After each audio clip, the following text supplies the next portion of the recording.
किसी गांव में बाबू नाम का एक मेहनती किसान रहता था। वह बहुत ईमानदार और नेक दिल इंसान था। बाबू की एक छोटी सी खेती थी जिससे उसका और उसके परिवार का गुजारा चलता था। लेकिन इस साल बारिश कम होने के कारण उसकी फसल सूख गई। बाबू बहुत चिंतित था कि अब अपने परिवार का पेट कैसे भरेगा।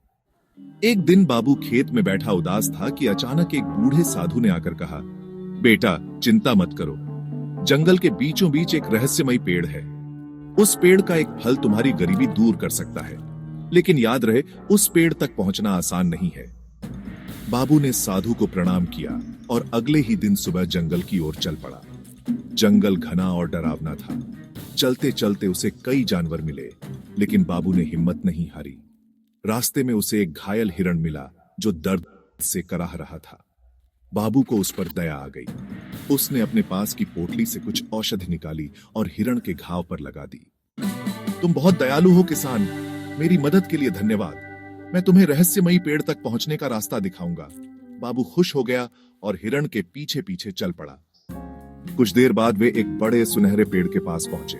पेड़ की शाखाओं पर चमकदार फल लगे थे। बाबू ने एक फल तोड़ा और घर लौट आया। जैसे ही उसने वह फल अपनी झोली में रखा, वह सोना बन गया। बाबू की खुशी का ठिकाना न रहा।